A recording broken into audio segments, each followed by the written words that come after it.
when you're new to lifting, you're going to get a certain amount of muscle gain and fat loss at the same time. However, the more advanced you get, the harder it is to achieve both at the same time to any measurable degree. And when it's very hard to measure something, it's very hard to manage for it. And then it's very hard to stay motivated. Wits and Weights community, welcome to another episode of the Wits and Weights podcast. Today, I'm honored to sit down with none other than Andy Morgan, the passionate, knowledgeable, and well-muscled force behind RippedBody.com. Originally from the UK, but living in Tokyo, Andy's carved out a very clear path in the crowded world of fitness, and I've learned a ton from his books and online content, which is why I had to invite him on the show.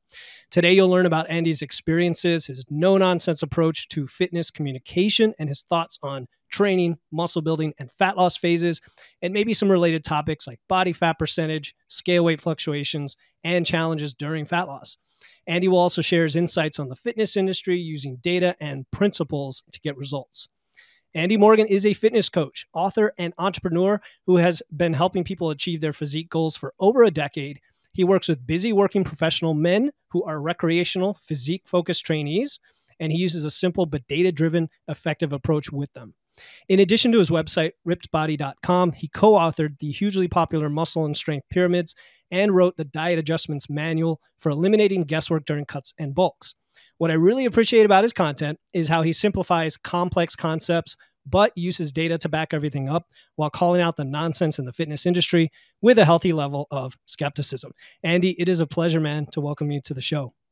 Philippe, thank you. Honored to be on. And frankly, I would love to hire you to walk into every room 30 seconds before I walk into that room, just to announce to people quite who is walking in.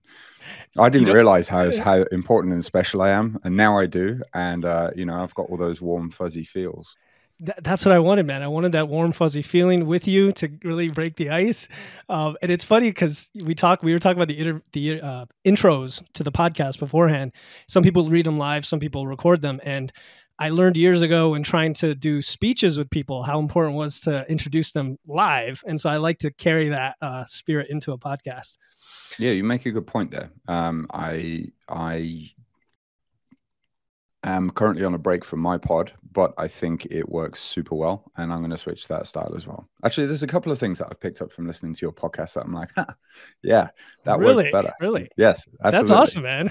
Yeah, it's good. It's good. That's great. All right, because I'm telling people, man, that I've kind of been idolizing you for a bit since I got into your work years ago, and I invited you on. I'm like, I got to have Andy on. That would be awesome, and so that makes me feel warm and fuzzy. By the way, so here we go. It's a love fest on the show.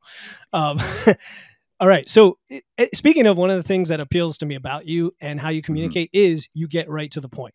And I think the first time I was exposed to your work was it used to be called The Last Shred, right? And now it's the Diet Adjustments Manual. So I had it on Kindle or something back in the day. And I had no idea how to control my results. And some of the stuff you broke down very simply: do this, here are the steps, here's some stick figures that explain who you are, and here's some graphs that tell you how it works.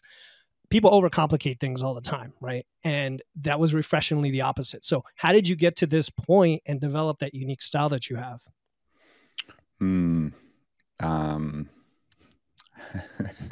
That's quite a tricky question. Well, ultimately, I've always been writing for myself, but at this point, my early 20s self. It's the stuff that I wish I knew, written in a way that would have resonated with me. And now, as I've gotten older, the way that would have resonated with me, the language has changed slightly. But it's always been about trying to simplify and save myself from the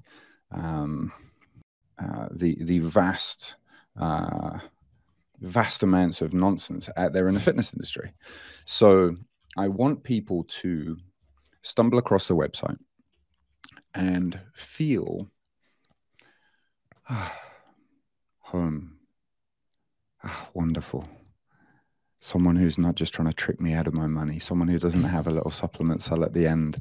No, I'm not saying that all supplements are nonsense, but the vast majority are. And so if I was to start selling one, then all of a sudden you're going to question my credibility for all of them. So I don't. And, you know, they can read the website. Yes, they could purchase a book if they want to get pretty much what is on the website, but in a more organized fashion. And that would be worth their time and money, and a lot of people feel so. But you know, it's all free. All the results are here from different clients over the years. And then if these are the client results that I have, then obviously they can imagine that there's probably 10x more readers than there are that have had similar results. And then there's a very non-in-your-face, look, if you're interested in coaching, go here. This is what I do. So I've tried to make it all about helping myself back then not go through all of the crap that I went through in my physique struggle to get where I am now. It's like the mentor that I wish I had. That's kind of the approach that I've tried to take to it. Okay. Which is probably why I get the feeling when I go to your website, like this is just right there. Like the information is there. There's nothing I have to wade through. I don't have to go and click a million links. I don't have to figure out what you're talking about. And probably your original book appealed to me that way as well. And maybe it's why a lot of us do what we do. Like with this podcast, you know, I went through years and years, 4 decades of not knowing. And then it's like, I've learned from guys like Andy and others. Like it's just simple principles that you can apply, you know, lift heavy, you know, be consistent, whatever they are. And I want to help people get that shortcut. So it sounds like you're doing that, as is evidenced by the white space on your site and the clear information. So I love that. Thank you. When we talk about evidence-based fitness and nutrition science and research, that some of that is where it can get very overwhelming. Even though there's great information and great work people are doing, how does that reconcile with the idea of providing simple, actionable advice? Like, why should people trust you that you are telling them the truth, so to speak, because you're cutting all that other fluff out? Why should people trust me? That's a difficult question. May I come back to that? Yeah, sure. I think the key as the science communicator that I am, I consider myself to be a layer down from my co-author, Eric Helms, who I know that you've had on as well. That's the co-author on the Muscle and Strength Pyramid books. He sits in between myself and the actual researchers. And yes, he's done research himself, but generally he's a science communicator, translating and explaining the latest studies. He's directly reading those himself, he and his colleagues. Between them, they will read something like 200-300. I may be underdoing it there, per month, scouring, well, as many relevant journals as there are out there. And then putting out the most relevant information for us who are chasing our physique and strength and body comp goals. And so I learned from that as a fitness professional myself. Anyone else who's not a fitness professional is welcome to learn from that. But often that content is a little too heavy for the average person to dig into.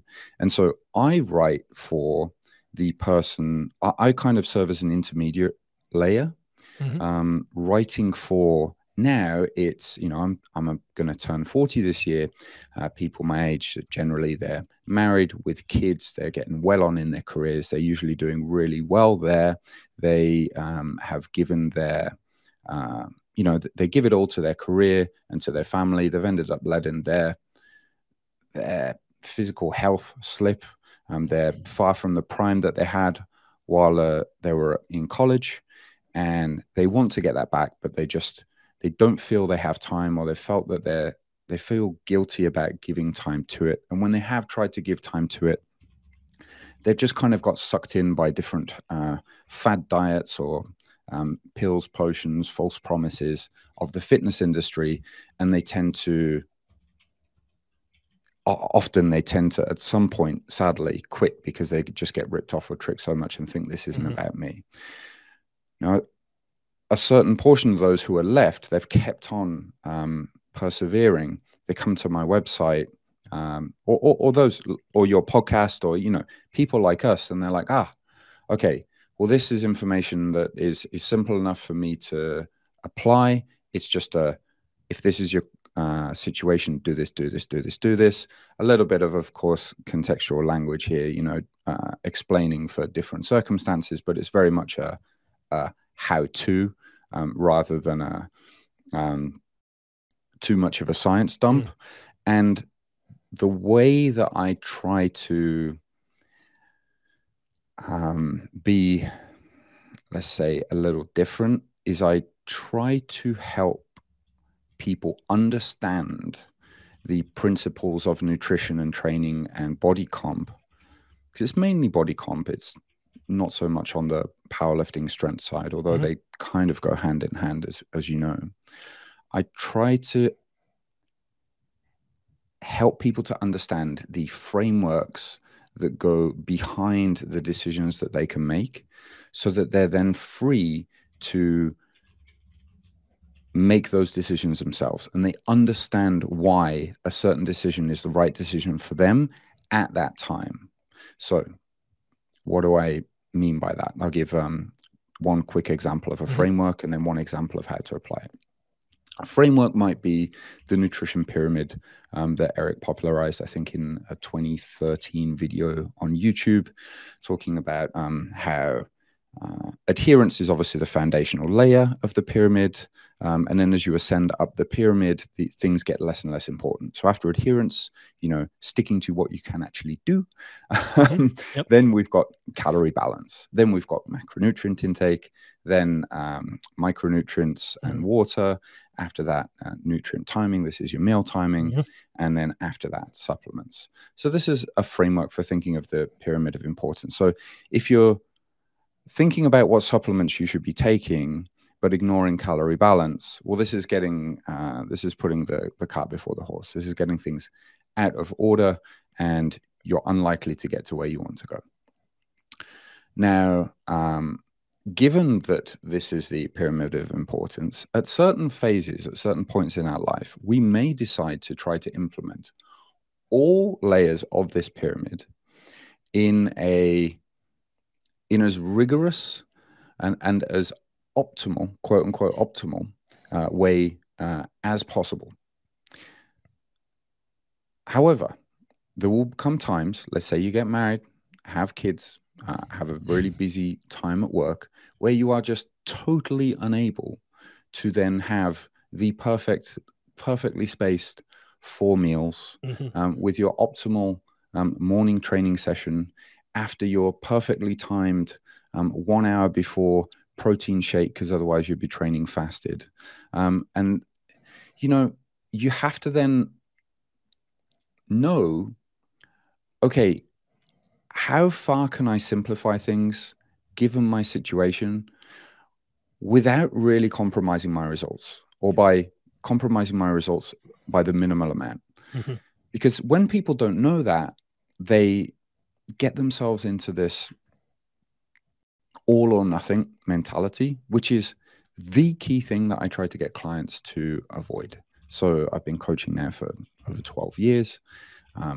If I see a client who is able to do what they can when they can, but accept when they fall short, but still do what they can, not just like be like they have the effort mentality. I don't know what your policy is on swearing here, but they're like, I can't do this, so I'm not going to do any of it. There's a breakfast buffet. My family want to eat this breakfast buffet while I'm away. Normally I don't eat breakfast, so hell, I'm just going to enjoy this vacation and have my breakfast, and I have all of the ice creams, and, you know, everything goes to hell. If they can, if they understand where they can make compromises or make simplifications without really compromising their results, then that gives people freedom, and that's what I want. Yeah, I think you explained that very well from the context of having the framework, because adherence or consistency, we use words like that, and people do conflate that with always on the game, always doing what you have to do every day. And as soon as you mess up, it goes off the rails. So I like how you spoke to your audience, which is also a lot of my audience, and it's me, technically, people who are around 40. I'm 42, busy. They don't have much time. Let's get real. Like, this is reality, right? You're not going to, like you said, you're not going to work out at 5 a.m. every day, have your carb and protein before and after, have exactly everything lined up. So I like that. So you work with physique-focused men who are already lifting. So there's sort of a premise that they have some level of understanding or education about that coming in and working with, which is good, right? That's like you're carving, where do you need to be first before I work with you? So I actually want to focus just on the left side of that point just for a second, because on your site you say, hey, you can get a personal trainer. I don't work with people directly in person. It's an online thing. You have to be lifting. Do you have advice for people who want to seriously lift? They're lacking the information. And what kind of programming and resources should they follow to get to that point where you can help them? So I would like to think that those people could come to my website, read it, implement it, and know exactly what to do. The coaching is for a more specific niche, and part of that is marketing, and part of that is because that's what I'm good at, because that's what we are good at Body. But they kind of have fed themselves over time, and it's become a self-fulfilling thing. So as I've niched down further and further, so it's like only people who lift, only men who are over this age, only people who agree to not use their phones when emailing, because we do everything over email, and people become incompetent when they're using their phones with email. It's just kind of become, we've got better and better at this niche and worse at everything else. But the website, I like to think of it as, day to day, when I'm introduced to people, I want to be able to say to them, oh yeah, just go to the website, and know that they can get what they need from there. So there's some simple programs on there. We've actually got the programs from the muscle and strength pyramids on there. We've got a few others for free as well. We've got some simple nutrition guidelines on there. We've got guides for form. We've developed some ourselves. Actually, I have a Japanese website as well, and with the Japanese team, we developed a product for how to bench, squat, and deadlift. But I've got some free guides on the website. That's ripbody.com/squat, /deadlift, /bench, and then those are all free. Eric Helms and his team at 3D Muscle Journey, they've got great resources. They've got something called their lifting library, which will teach you the form of pretty much all of the lifts that you'll find in the gym and how to execute them properly, which seems obvious, but it's something worth revisiting. Let's say if you're new, say every couple of months, and then after that, maybe every year or so, because you can forget. But I've also got a resources section, so ripbody.com/resources, and you can see my recommended resources, and then where for readers, and then also where I learn from. So yeah, that's what I'd recommend. And the reason I say that, I say my own stuff, I've kind of poured my heart and soul into that. So it's really a natural thing. I can say, okay, my stuff, I can vouch for that. And then, there's so much other stuff that I could say, but, when you give people that's too good. many options. That's good. And I think in like one of my very first episodes on this podcast, I'm sure I mentioned among a very few select resources, one of them being like Starting Strength and some stuff by Greg Nuckols. And I think I mentioned your like 42 video lifting guide or whatever it is, 42, whatever it is, something like that, right? Because I do think it's important that people, start from where they're at, but if they know when to get to a certain point and take advantage of these other resources, they have to have these prerequisites in place. It's kind of like when people talk about just wanting to lose weight or lose fat. I'm like, well, are you training yet? No. What does it have to do with losing fat? I'm like, well, there's a big connection between, body composition and training. So I think that's important. Going back real quick to the requirements you have, one of those is that people eat meat. is that also just from the natural process of niching down, or is that a more specific thing because of the challenges of working with vegans and vegetarians, like on the protein side? So this is going to sound like a weird one, but there was a time. I can basically remove it now. I would say when it's vegan, things get more complicated. Yes. Okay. Although if someone's vegetarian, it doesn't really matter. There was a time when I thought that it was a big deal, but it doesn't seem so anymore.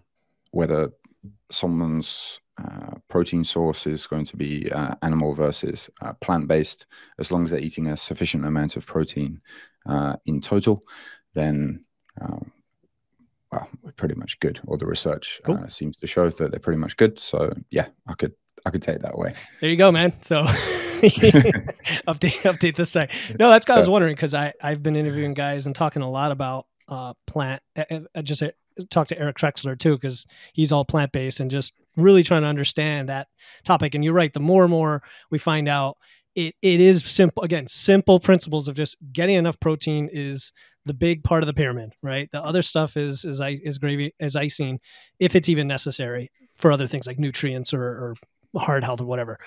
Cool. Yeah, so, it's when you know, like the kind of when you can peek behind the matrix and look at these, you know the different how can I say, you've got the different mental maps, you've got the different layers, the principles here. You can kind of see, okay, fat loss, what is that? In the simplest terms, okay, you want to have a calorie deficit, which means that you're burning more than you are taking in, whether that's liquids or solids, drinks or food. And so then if you were to have roughly, in fact, I'm not even going to go that deep. I'm not even going to talk about the number of calories. So burn more than you take in. And then to tell your body to hang on to muscle mass, the next most important thing is to tell it to hang on to muscle mass with strength training, with some form of hard resistance training. That's hard enough to tell it that that muscle that you have is important. And the more training experience you have, the harder you're going to need. The newer you are, the less you'll need. And then the next layer on that is going to be eating a sufficient amount of protein, getting in enough protein in the day in total. And then the spacing of that protein, the spacing of those calories and where those calories are coming from otherwise, that's all much, much, much lower down on the pyramid of much higher up on the pyramid of importance. Much smaller. Yep. It means, yeah. So much smaller, much less important. Sorry, the one thing I needed to mention there in terms of calories is losing weight at an appropriate rate. So this is in two ways. That's what you can sustain. And then it's at an appropriate rate for your current level of body fat. So if you are carrying a lot of body fat, you can get away with faster rates of weight loss than someone who's, say, sub 10% body fat and going to be stepping on a bodybuilding stage in a couple of months. For those people, they need to be very, very careful about their rate of body fat. So something between 0.5 and 1%. The sweet spot tends to be 0.75 for average folks, and then maybe about 0.5% for those who are, getting very, very lean. And then you can nudge up and down from there based on your mood, energy levels, how your sleep is going, hunger, etc. Yeah. And that's where you start to get into the little extra corner cases that people ask all the questions about, right? Like, but what about me with this? What about this? But it still comes down to principles. So I like the idea of just starting from the basics and then, hey, have you got those down? Because if not, let's not even worry about the rest just yet. But before we get to fat loss, one question I wanted to pick your brain on, because I'm not sure I've seen the most clear answer on why this is the case. But when we talk about muscle building, and one concept I learned from you early on was stay in that muscle building phase for like 5, 6, 7 months, a decent amount of time. Don't do it for only 3 months. But break that down for this. Why is it important physiologically? Maybe it's neuromuscular, maybe it's hormones, something, when you build for 6 instead of 3 months. Sure. So I'm not good at the science Okay. In the same way that however you want to explain it, I'm good. Eric Helms is, Brad Schofield is, etc. Yeah, yeah. But in broad terms, when you if we back up for a second, when you're new to lifting, you're going to get a certain amount of muscle gain and fat loss at the same time. However, the more advanced you get, the harder it is to achieve both at the same time to any measurable degree. And when it's very hard to measure something, it's very hard to manage for it. And then it's very hard to stay motivated. And so you need to then choose between phases of fat loss and phases of weight gain with the goal of mainly muscle gain, or rather with the goal of muscle gain, which is unfortunately going to entail some fat regain, but that's just how it is. Now, in many cases, that's going to be obvious. People know whether they need to lean out or bulk up. And there are some cases where it's not. I've kind of written an article all about that. If you just go to rickbody.com/cut-or-bulk, I've tried to keep all the URLs as obvious as possible. So that's a good one. That's a good one for the listener, actually. That's a go-to for sure. Oh, thank you. Yeah. Thank you. There's cut-or-bulk. I've tried to keep them simple so that people can just guess as they type things in. And then if it doesn't come up, then there's a search box. And they can just Google it. It'll come up. It'll come up. Yeah. Yeah. So then what you need to know is that, you're cycling between cut and bulk phases. But when you end a cut and transition into a bulk, your body, there are some hormonal changes that take place when we cut, and there are some hormonal changes that kind of reverse, and also some new ones that happen as we move into a calorie surplus. But there's a lag on the timing there. And because there's a lag on the timing there, you can't just switch from a cut to a bulk, do that for 3 months, and then switch straight back into a cut and think that you are having 3 months of pure, highly optimized muscle gain period, because your body just isn't in a state where it's charged to be gaining muscle just yet. It can take a few weeks. And so, and potentially longer, depending on how lean you got and how long your previous cut was. And so that's one thing. That's one reason why you want to have longer bulking periods than just, say, a short 3 months. The second is muscle gain is exceptionally slow. Let's say you're an intermediate lifter, you're gaining 0.75%, which would be good, actually. 0.75% of your body weight as muscle mass per month. Let's say that you could do that. That might be about a pound of muscle per month. If you were to gain, in the 2 months you have left there, 2 pounds of muscle, when you cut down again, because you're going to have to cut the fat off that you've gained, are you going to actually be able to notice that difference? Probably not, right? And then it's going to be very difficult to feel that that time that you've spent has been worth it. And so then it's going to have a big chip on your motivation. So you need to spend long enough that you give your body enough time to accrue enough muscle mass so that once you've cut back down again and you've revealed all that muscle mass after you've taken that cumulative fat gain off, you're looking at enough of a difference where you're like, yes, I've done it. Yeah, like. And Andy ripped off like it was Superman, like, he just ripped off the shirt. Yeah. That wasn't my intention, but I'll take it. Yeah, it's like, yeah, I feel that this was absolutely worth it. So you might say cut for, I don't know, depending on how much body fat you have, it could be 3 months, it could be 6 months. And then you're going to move into a bulk phase. And let's say you bulk for only like 4 or 5 months. and then you cut the fat off again, it potentially could take you just a couple of months. But let's say you dick around a bit and it takes you 3.5 months because you struggle to get back into it. Well, then now you've spent in that bulk and then cut, you've spent like 8.5 months, and you've got maybe 4 pounds to show of muscle to show for it. And you can't really tell because measuring muscle mass is a really tricky thing. Yeah, it benefits you to have longer bulk phases. Yeah, I like go ahead. No. And then the trick, of course, or the part where people get themselves in a mess is that they don't get lean enough before they bulk. And so they end their bulking phases, or gaining phases, if bulk is a scary word for you. They end their gaining phases too early because they start feeling too fat.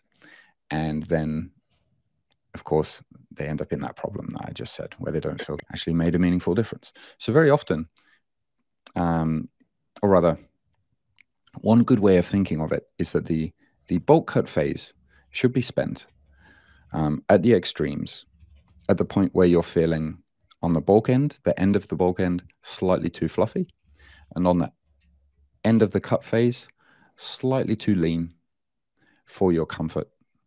And you try to just navigate between kind of in waves and between those two levels, so that you're never feeling so uncomfortable that you want or need to stop. So much of what you said is psychological, right? Let's just be honest. Like only the first point was related to this lag of hormones getting out of metabolic adaptation, recovering, and moving past that. But the rest of it is so important. And I can attest to and I'm still figuring it out because I've only been doing this for like 3 or 4 years myself. And it's like, when I get lean, I'm like, am I lean enough? You know, is this good? I can see the 6-pack, but like not enough, maybe. Should I just start? But then at the same time, and you didn't mention this benefit, is I want to be eating a lot of food most of the year. Like, let's just be honest. I want to be in a bulk most of the year. And that's one benefit I tell people too. Just, do you want to be dieting all the time like you have in the past and then struggling, or just like 3-to-1, 4-to-1 ratio of being in a surplus? But the point about not being lean enough is good, because I think you talk about in some of your content, like if you first have a lot of weight to lose, you got to get that off, and you get down to a certain point. Then you're in this range. Now, where is that range for you? Right. So, and before we get there, the muscle building rate of gain. So the evidence says, hey, 0.1 to 0.25% of your body weight per week, which always seemed pretty tight and precise to get to. And I know we both use macro factor now. It kind of helps, but I've seen you recommend higher than that for like newer lifters, right? Like 0.4% ish, something like a 1.25, 1.5 pound a month, something, or for I don't actually think in terms of weeks. So I'm having you're making me do math. Oh, sorry. So it's like 0.4 to 1% a month. There you go. 0.4 to 1% a month. What is your recommended rate of gain based on training age? Let's just put it that way. Yeah, sure. So I work with guys. Most guys, by the time they come to a bulking phase, they're going to be somewhere between 140 and 200 pounds, depending on how tall they are, right? And their level of training experience, right? Say 130, sorry. It could be lower, actually, obviously, depending on height. Of course, you take the extremes of the height range here and the extremes of the level of lifting experience, and there are going to be outliers here. But let's say somewhere between 140 and 200 pounds. Practically, then, what that means is that the rate of gain that I would recommend is typically somewhere between 2 and 3 pounds per month. And this is because I don't tend to work with the really, really advanced lifters, and I don't tend to work with the completely new people. And that 2 to 3 pounds a month, this is something that is measurable and therefore manageable, and something that people can stay motivated for. Anything less than, say, 2 pounds a month or 0.5 pounds per week is going to be very hard to measure because, of course, of the fluctuations in weight from water, gut content, and glycogen changes. even if you are taking daily averages. And so what does that work out to? About somewhere between 1 and 1.5% of body weight. Sorry, somewhere between 1 and 2% of their body weight. Yep. And part of that is, you'll notice a difference there. You've got 0.4 and 1% you said per month, right? And I'm talking about, well, somewhere double, between almost. 1 and 2% per month, which is double. And that's purposeful because I'm acknowledging that some of the weight that you're going to gain is going to be fat. And if you are to set your rate of weight gain at the maximum muscular potential, or at the likely rate of muscle gain, if you do everything right, well, I've never seen anyone only gain muscle. So we may as well set our calorie surplus higher so that we've got enough of a buffer there to maximize our potential muscle gain at that time. Okay. So if you were to only try and gain a pound per month, and let's say that you could measure and manage for that, and technically, yes, you should be gaining a pound of muscle, well, you're probably only going to get half a pound of muscle and half a pound of fat anyway. So just bank on the fact that you're going to get half fat.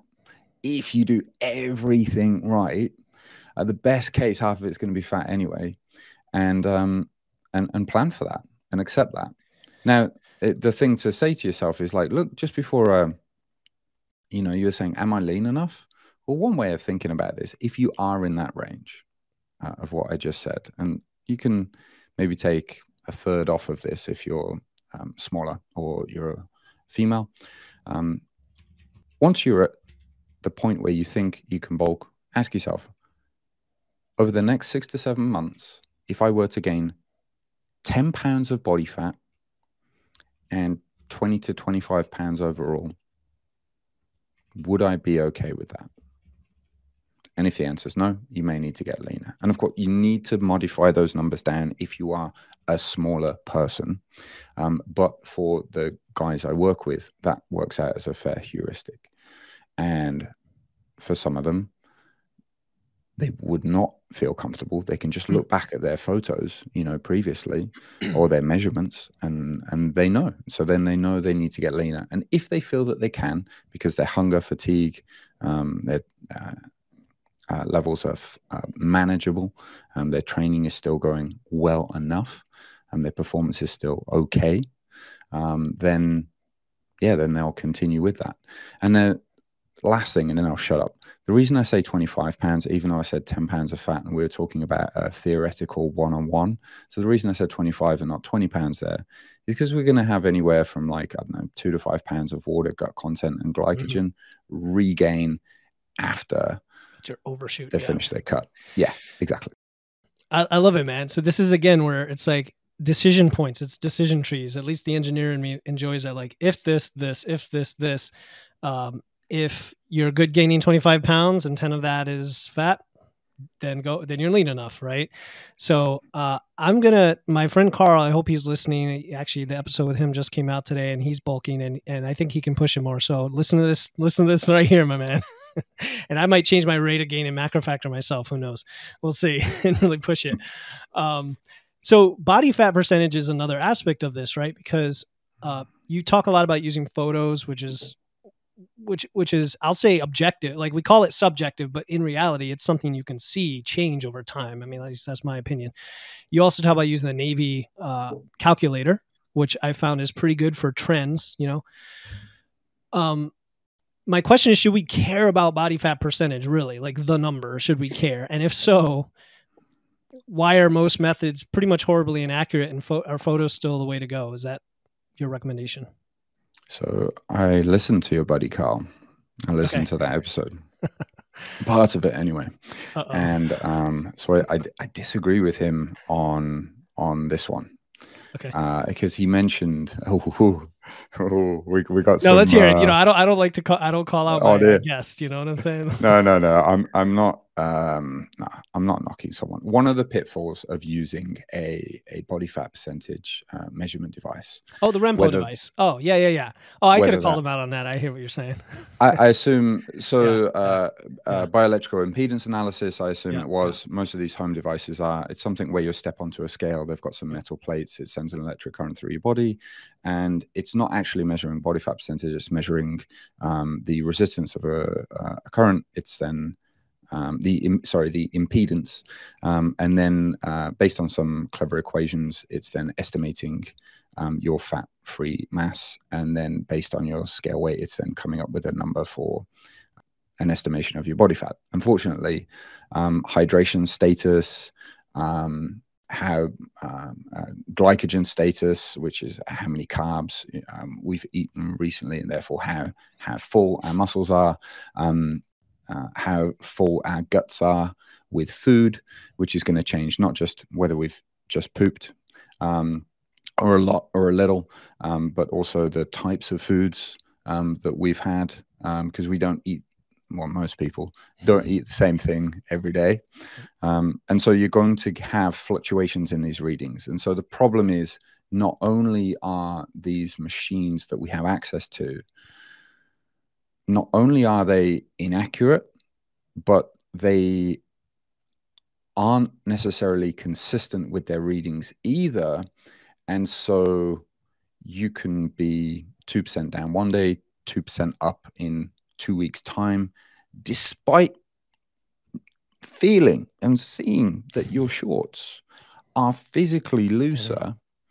It can tell you that you've gained a couple of percentage points of body fat. And because people tend to look at, and of course, Carl is a pro. He knows that that is impossible, and he knows that it must be an erroneous reading. But the vast majority of people don't. They have an idea. Their gut says, well, shit, that's not right. But they're like, no, there's a number on this expensive machine that I paid for, and all the marketing says is amazing. And therefore, I have definitely lost muscle and gained fat, is what they tell themselves. And then they get themselves into this mental spiral, and maybe they quit. And it's really sad. And so I never use any of these devices for clients. I don't even recommend they go for DEXAs. DEXA scan, it's expensive. It's a little better. Where these devices are useful is in assessing group averages, which is essential for research. But for the individual, I recommend that we don't use them. I recommend taking your weight each day and averaging it, and noting that at the end of the week, and then noting that across the weeks. MacroFactor will do that for you, which I know you're a fan of. But you can just literally just write that down in a notebook. It's and the math isn't hard, right? Or create a little spreadsheet. Oh, and I nerd out on this, and people know it's 20-day exponential moving average. So put that in Excel, you're good to go. Okay. I'm just kidding. Yeah. I mean, just that easy, right? Yeah. Yeah. You could do that in your head. And then lost my train of thought. Damn it. About using the photos, you were saying you could use the scale weight tracking, and then other measures. Yeah, so scale weight, note the averages if you want to do it all in your head. In fact, this is how I do it with clients. I don't use a moving average. I just have a look at their averages across the weeks, and then I know what their adherence to their diets were, because they note that in the spreadsheet as well. It's a percentage of their total calorie targets for the week. So if they go, say, 10% over, then they'll write 110%. If they were 5% under, they underate that week, it will be 95%. So I can see that. And then I've got kind of a report telling me like any occasions where they went off their diet. They maybe they had a birthday party or whatever. So then I know that timing compared with the numbers. So then I know whether they're likely to be a bit bloated on that day. I'll then have them with their body measurements. I get people to do it in 9 places. So their limbs, their limbs when flexed, their chest back measurement, and their waist, and 3 places on the stomach. So at the navel, and then 3 finger widths above the navel, and then three finger widths below the navel, and that's because fat loss tends to come top down, and doesn't come from everywhere at the same time. And so with those two things, you can, or with that combination of things, you can capture how your progress is going. And then with the photos, that's a good idea. I do get clients to take them every month. You could take them more often than that, but I wouldn't base any decisions on what you see in the photos more often than that. Data is really where I put the emphasis on when making decisions. And that's just because, you know, photos, even with the same lighting and the same time of day, it's a bit subjective, and our mind can play tricks on us. We may be slightly more pumped up from a particularly good session, or maybe you had a few more carbs and therefore our muscles are fuller. Or so I really like to use those scale weight averages and measurement points along with the nutrition adherence when assessing these things. For sure. Yeah. And the more of this data you have, and it's not, once you get in the routine, it's not that complicated to make it just part of your habit. Those key data points all come together. If anyone is missing, you're kind of missing that piece of the puzzle, right? If you know, if a client, if their weight is not moving, well, is it really a plateau, or would their body measurements show their waist going down and they're, you know, going through body recomp, things like that, right? You talked, one of your reels, you talked about scale weight. Sorry, did you want to say something? Yeah, I was just going to say, I didn't answer your question. And I'm sorry, forgive me for that. I have a terrible habit of this. It's all good. so before we come back to that, you asked me, like, do I recommend, is it important that people know their body fat percentage? Right. Not really.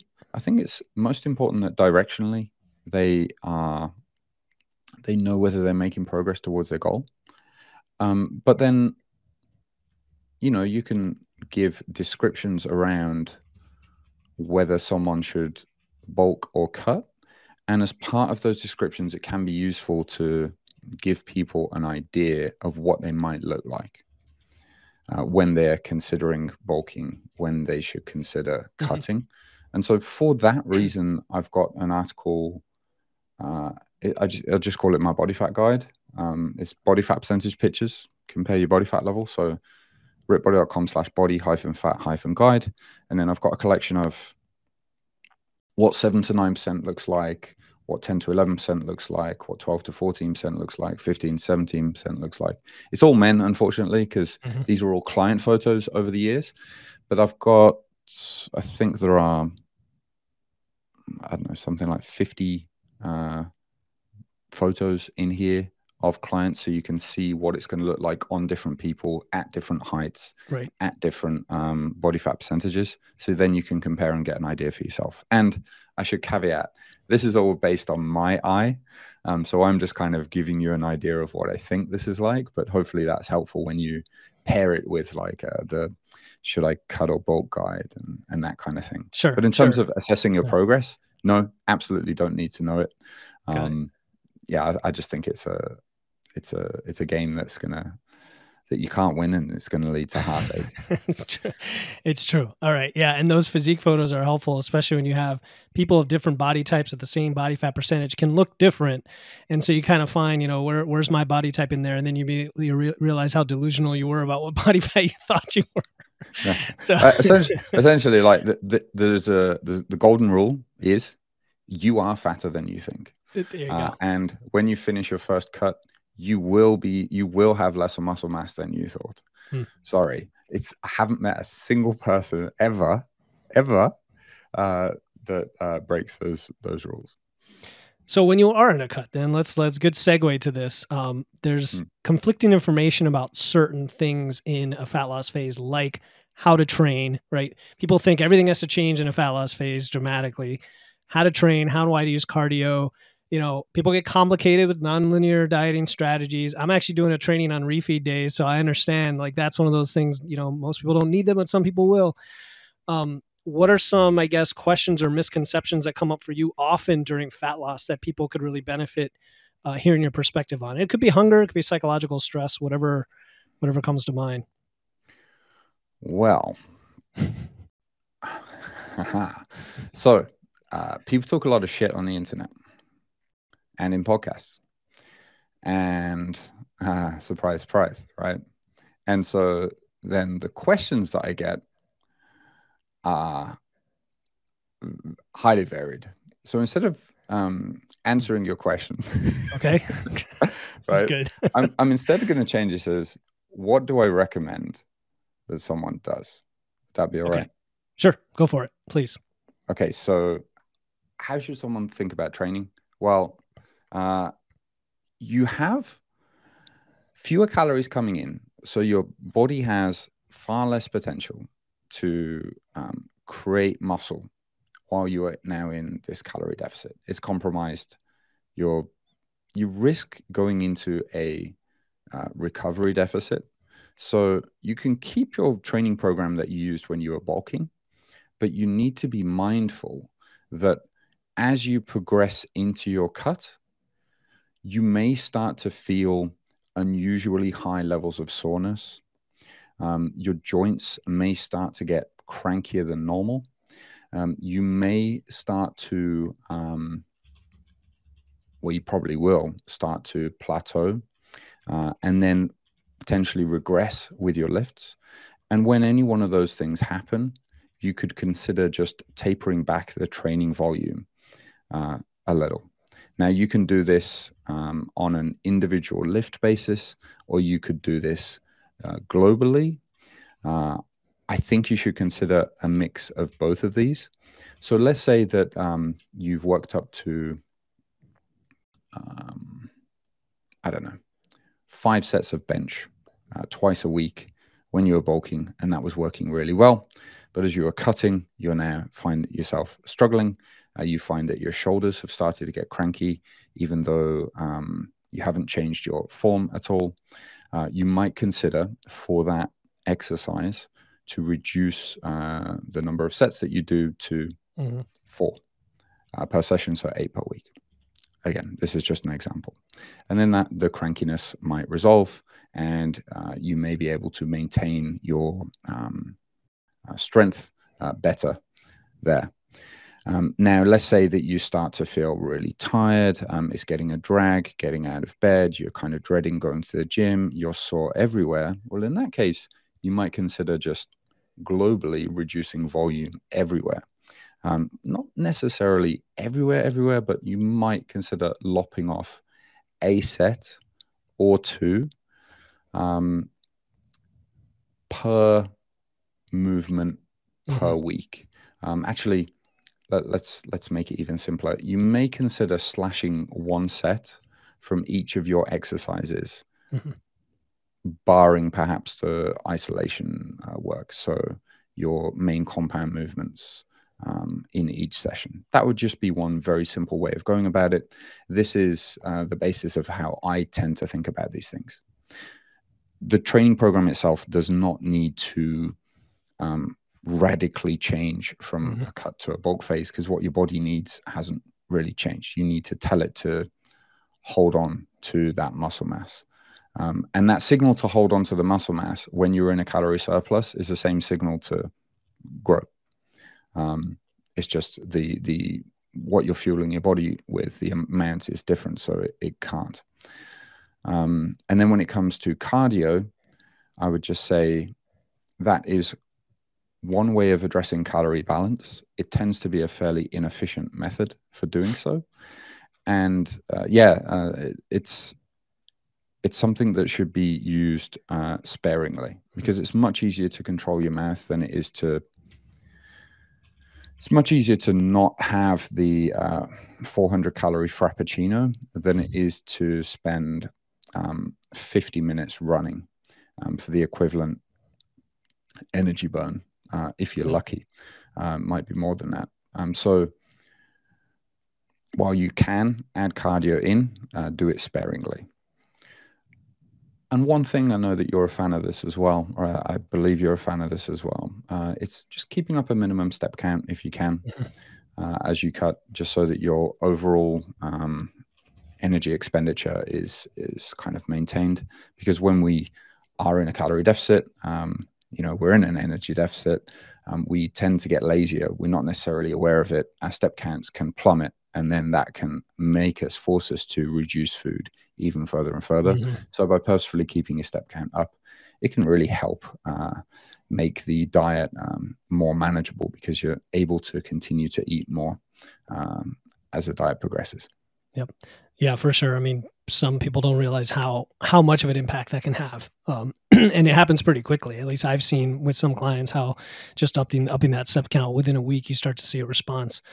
Okay, you have a hard stop because I know time flew. This was a good conversation. It's been an hour, so maybe just one more question or two. Sure.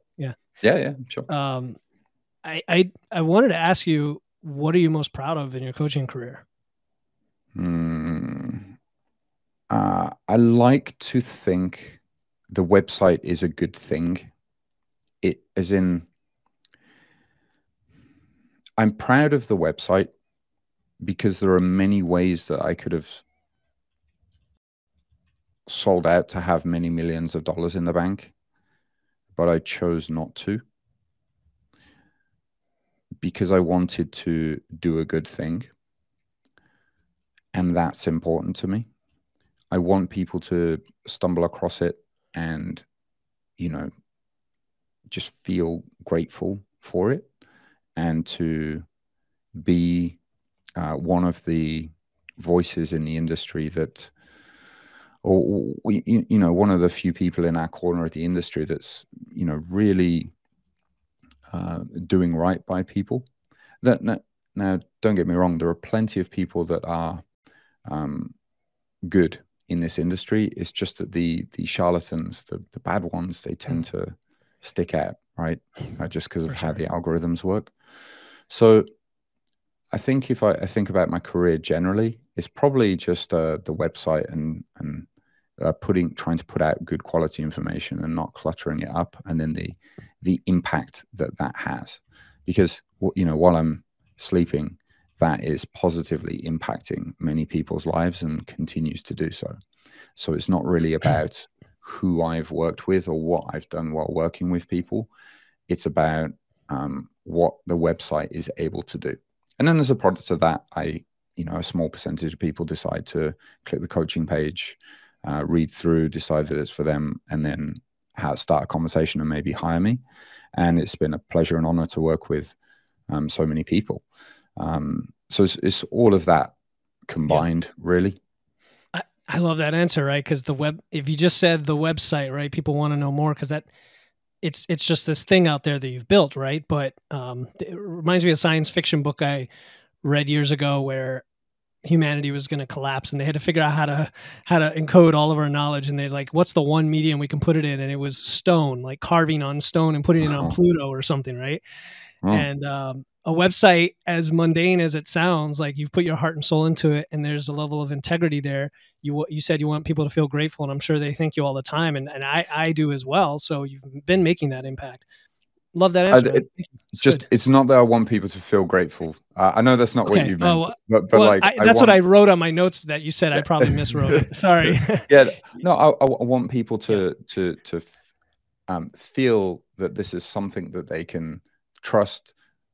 They can put it into practice, that they can just use it and not need to pay anything. And I think this just puts out, good vibes in the world, and those things come back. And then worst case, if everything goes tits up, I've got beer credits in many different cities around the world, and then potentially even couches to sleep on. So well, still they're gonna have gratitude because they were able to get that from your website. So that's all I'm gonna say, either whether you are saying that or not. All right. So second to last question. You knew this was coming. Is there any question you wish I had asked, and what is your answer? No, you've done a great job. I said at the start of this, off the air, like you're a good interviewer. You know me, and you knew what to ask. And there's nothing.